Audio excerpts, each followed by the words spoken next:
Hello friends, मैं रचना Amarnath happy literature channel में आपका स्वागत करती हूँ।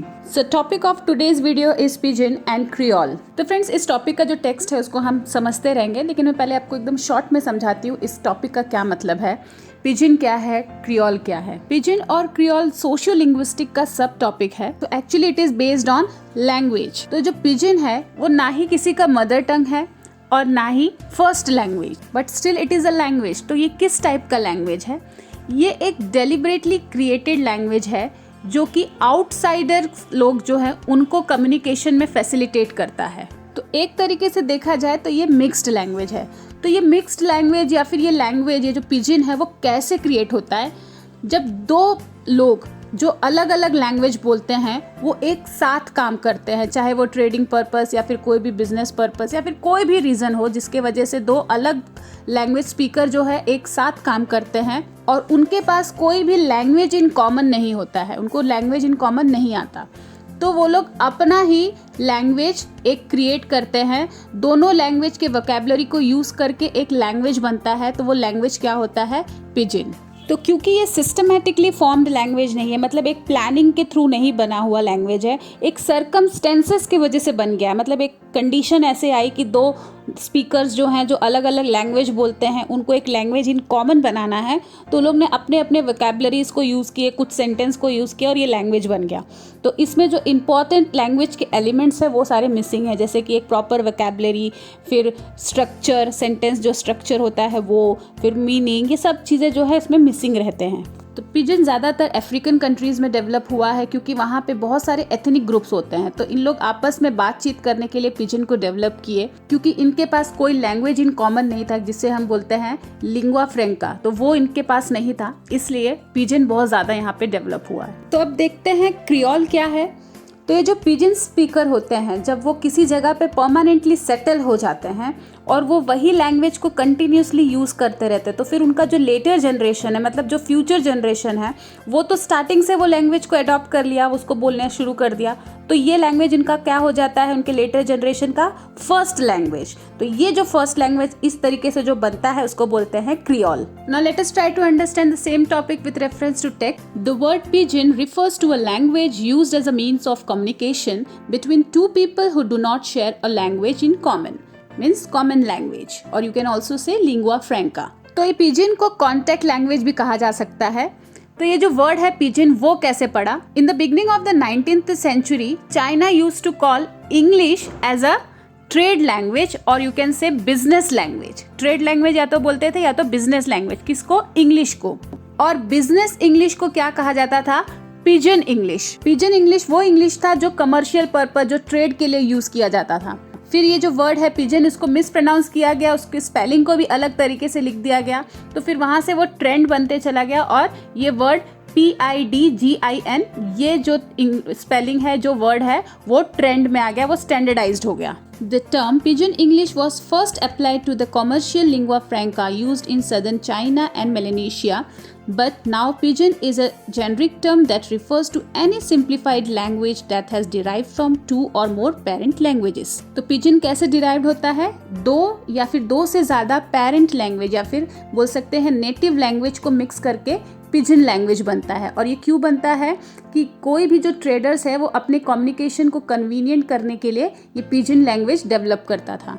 तो सबसे पहले ये कहाँ अप्लाइड हुआ पिजन लैंग्वेज? चाइना और मेलेनेशिया में। So pidgins are not native to any speech community. किसी भी स्पीच कम्युनिटी का ये नेटिव लैंग्वेज नहीं होता है, फर्स्ट लैंग्वेज नहीं होता है।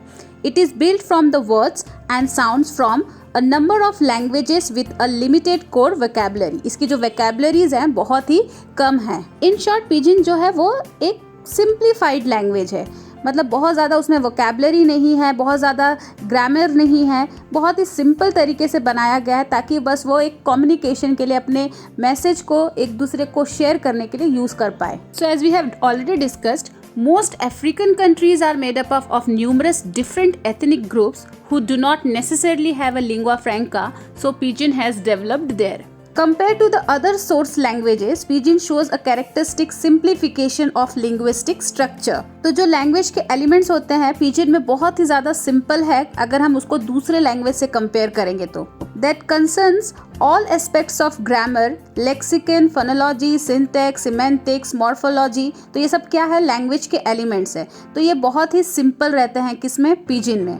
Accordingly, the grammars of pidgins are characteristically less complex than the grammars of their source languages. मतलब जो पिजिन का जो ग्रामर है वो जो सोर्स लैंग्वेज मतलब जो दो लैंग्वेज से मिक्स करके या तीन लैंग्वेज से मिक्स करके जो पिजिन बना है उसके कंपैरिजन में पिजिन का जो ग्रामर है बहुत ज़्यादा सिंपल है. अब देखते हैं क्रियोल को. तो क्रियोल जैसे मैंने पहले बताया जो पिजिन लैंग्वेज है उसको जब लेटर जनरेशन जो पिजिन लैंग्वेज यूज़ कर रहे हैं उसके जो लेटर जनरेशन होते हैं मतलब जो फ्यूचर जनरेशन होते हैं वो जब वो उस लैंग्वेज को यूज़ करने लगते हैं as a primary language, as a mother tongue और एज अ फर्स्ट लैंग्वेज, तो वो लैंग्वेज क्रियोल लैंग्वेज होता है.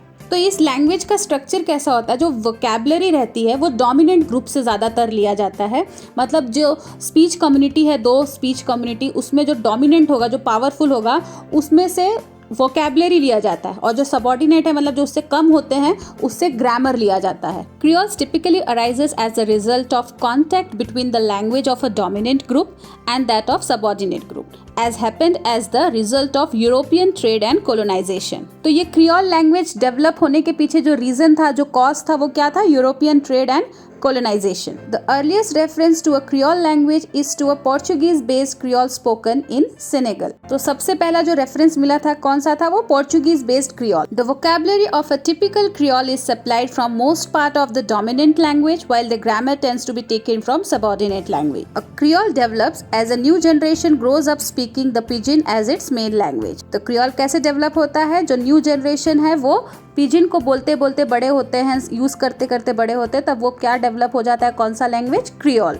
The grammar of a Creole usually remains simpler than that of the parent languages, but the new language begins to develop larger vocabularies to provide for a wider range of situation. Unlike pidgins, Creoles are completely natural languages that differ from standard dialects of the dominant parent's language in pronunciation, grammar and vocabulary. तो friends एक बार फिर से short में समझाती हूँ. जब दो लोग जिनका लैंग्वेज डिफरेंट है वो अपने कम्युनिकेशन को फैसिलिटेट करने के लिए जब एक लैंग्वेज बनाते हैं, एक मिक्स लैंग्वेज बनाते हैं ताकि दोनों को समझ में आए, तो उस लैंग्वेज को क्या कहा जाता है, pidgin. Language X, language Y, जब दोनों मिल जाता है तो क्या बन जाएगा, लैंग्वेज एक्स वाई, और जिसको हम बोलेंगे पिजिन.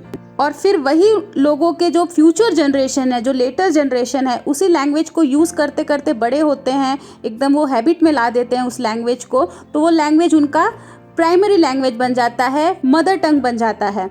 तो उस लैंग्वेज को क्या कहा जाता है, क्रियोल. तो फ्रेंड्स इस वीडियो में बस इतना ही. अगर आपको एस्पेक्ट्स ऑफ लैंग्वेज या फिर लैंग्वेज एंड लिंग्विस्टिक्स से रिलेटेड और भी टॉपिक्स चाहिए तो मैंने ऑलरेडी वीडियोस अपलोड कर दिए हैं, आप प्लेलिस्ट में जाके चेक कर सकते हैं. और अगर आपको ये वीडियो अच्छा लगा है तो प्लीज़ इसे लाइक करना ना भूलिए, साथ ही साथ चैनल को भी सब्सक्राइब कर लीजिए. तो मिलते हैं मेरे नेक्स्ट वीडियो में एक नए टॉपिक के साथ. तब तक के लिए आप अपना ख्याल रखिए. बाय.